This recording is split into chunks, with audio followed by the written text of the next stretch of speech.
Hello दोस्तों, comics hero channel पर आप सभी लोगों का स्वागत है।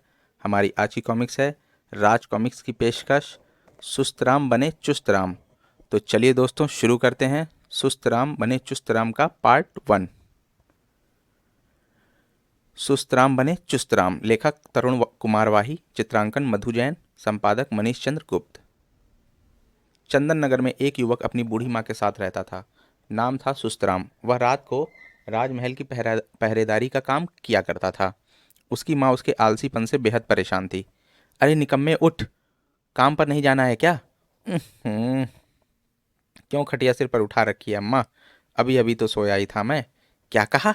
अरे मुँह शाम होने वाली और कहता है कि अभी सोया था। खुर्र, ठहर कमबख्त, अभी खबर लेती हूँ तेरी।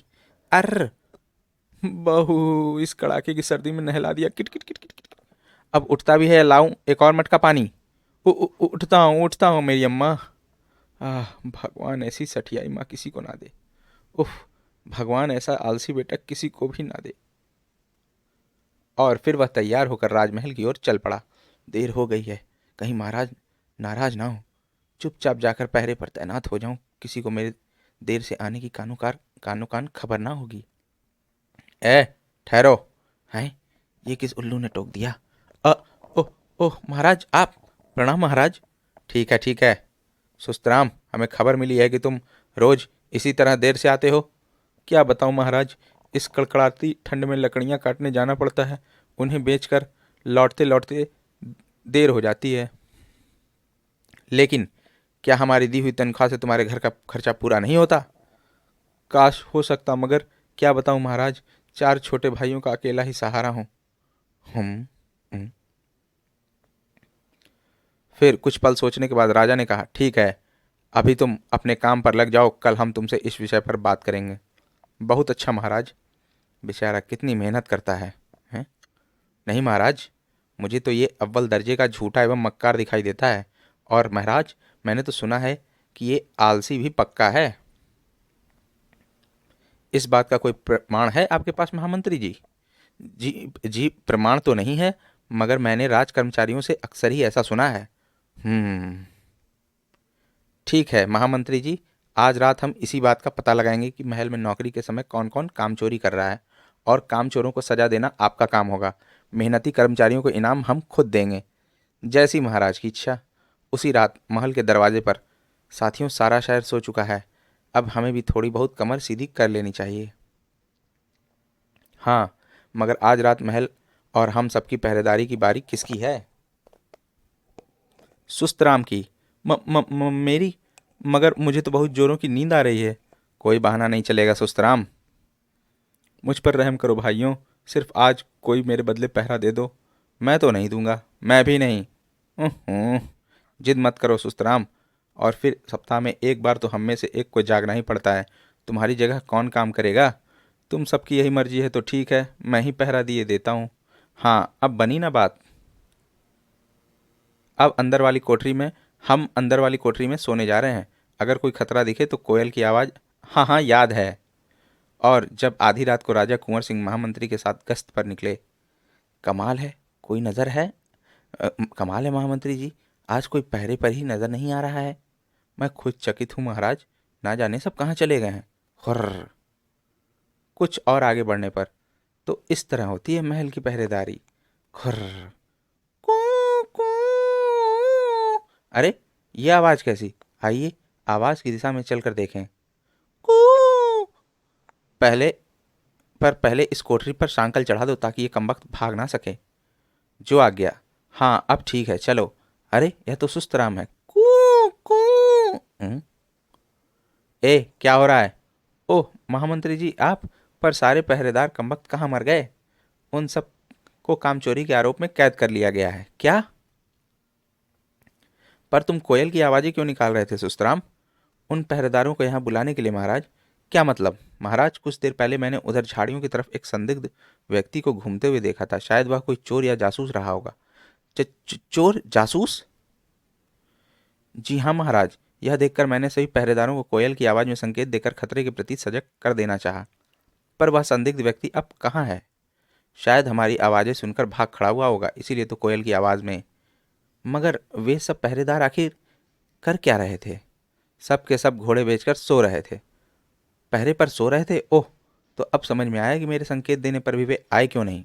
देखा महामंत्री, आपका आलसी और कामचोर ही नमक हलाल निकला और बाकी सब नमक हराम। वाह रे प्रभु, आज तो बचा ली तूने एक सच्चे आलसी की डूबती नैया।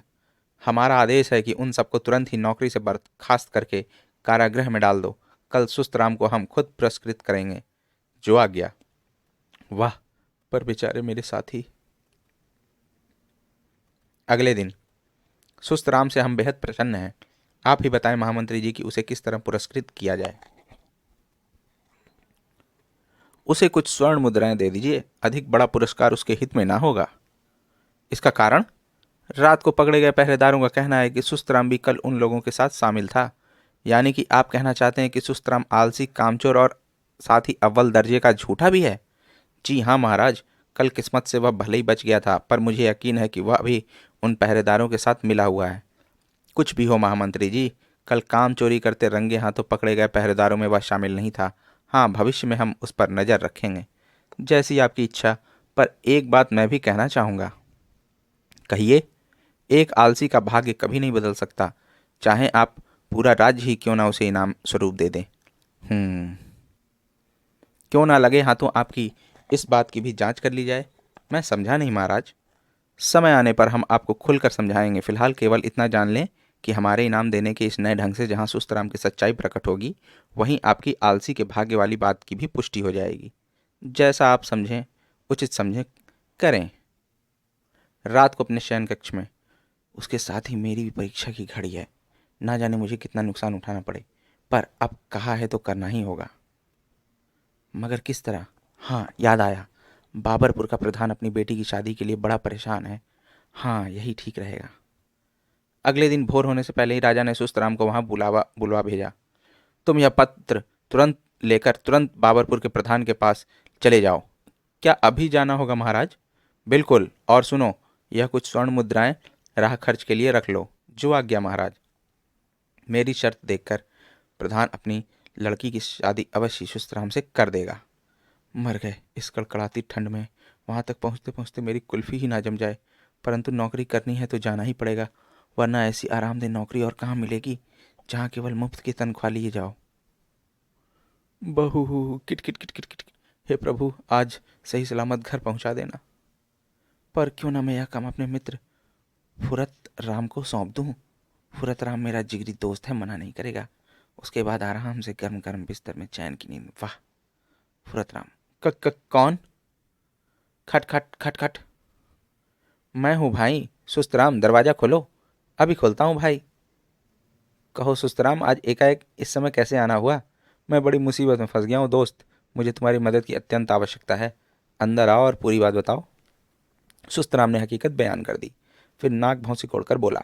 ओह, क्या राजा को कोई और नौकर इस काम के लिए दिखाई नहीं दिया था जो मुझे ही बलि का बकरा बना दिया? काम से जी मत चुराओ सुस्तराम, वरना निठल्लेपन की आदत पड़ जाएगी। तुम राजा के नौकर हो, तुम्हें राजा के हुक्म का पालन करना ही चाहिए। मैं यहाँ तुम्हारा उपदेश सुनने नहीं बल्कि तुम्हारी मदद लेने आया हूँ। पहले यह बताओ कि तुम मेरे अच्छे दोस्त हो कि नहीं? हाँ, हूँ तो सही। तो फिर मेरा यह काम तुम कर दो और राह खर्च के लिए स्वर्ण मुद्राएं भी तुम ही रख लो। दोस्त होने के नाते तुम्हारा ये काम तो मैं कर ही दूंगा, मगर याद रखो, अपने इसी आलसीपन के लिए तुम एक दिन जरूर पछताओगे पछताओगे। बस बस, उपदेश मत दो। लो या चिट्ठी और फौरन रवाना हो जाओ। ठीक है, तुम नहीं मानते तो लाओ। आह, अब घर चलकर आराम करता हूँ। शाम होते ही महल में उपस्थित हो जाऊंगा। मगर राजा को क्या जवाब दूंगा?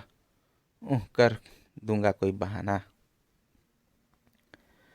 उधर, यह पत्र आपके लिए महाराज ने भिजवाया है। ओह, खोल कर देखूं क्या लिखा है इसमें। प्रधान जी, आपके पास एक अत्यंत गरीब व्यक्ति को भेज रहा हूं, किंतु अगर आप इसकी शादी अपनी बेटी से कर दें तो मैं इसे अपना आधा राज्य देकर इसकी दरिद्रता दूर कर दूंगा। राजा कुंवर सिंह। मुहर। वाह, युवक तो सुंदर और बलिष्ठ है। फिर जब राजा आधा राज्य देने को तैयार है तो भला मुझे क्या आपत्ति हो सकती है। मुझे यह शादी मंजूर है। आओ युवक, मैं तुम्हारा स्वागत करता हूँ। शादी? शायद महाराज ने तुम्हें कुछ भी नहीं बताया। लो, यह पत्र पढ़ो। पत्र पढ़ते ही वह गंभीर संकट में पड़ गया। ओह, अब इन्हें कैसे समझाऊं कि मैं वह नहीं हूं जो ये समझ रहे हैं। मुझे प्रधान जी को सब कुछ साफ साफ कह देना चाहिए। यह सोचकर उसने कुछ कहने के लिए मुंह खोला ही था कि अरे बेटा, बातें तो बाद में भी होती रहेंगी, पहले चलकर थोड़ा आराम कर लो। सेवकों, तुम सब खड़े खड़े मेरा मुंह क्या देख रहे हो? जाओ और तुरंत विवाह विवाह की तैयारियां करो। जो आज्ञा हुजूर। और सुनो, हमारे दामाद के लिए स्वादिष्ट भोजन व्यंजन लेकर आओ। अभी लाया मालिक। मगर मेरी बात तो शर्माओ नहीं बेटा, जी भरकर खाओ। अब इन्हें ले जाओ और सुगंधित पानी में नहलाने के बाद सुंदर सुंदर कपड़े पहनाकर सीधे विवाह मंडप में ले आओ। जैसी आपकी आज्ञा। मगर किसी अगर मगर का समय नहीं। विवाह का मुहूर्त निकला जा रहा है। फिर चट मंगनी और पट ब्याह। बेचारा फुरतराम अपनी बात कहने के लिए बहुत मचला। अंत में इसे भगवान की इच्छा मानकर खामोश हो गया और शादी की रस्म पूरी होते ही फुरतराम डोली लेकर अपने नगर की ओर चल पड़ा। उधर राजा कुंवर सिंह, अब तक सुस्तराम की काफ़ी आवभगत हो चुकी होगी, शायद शादी भी हो चुकी हो।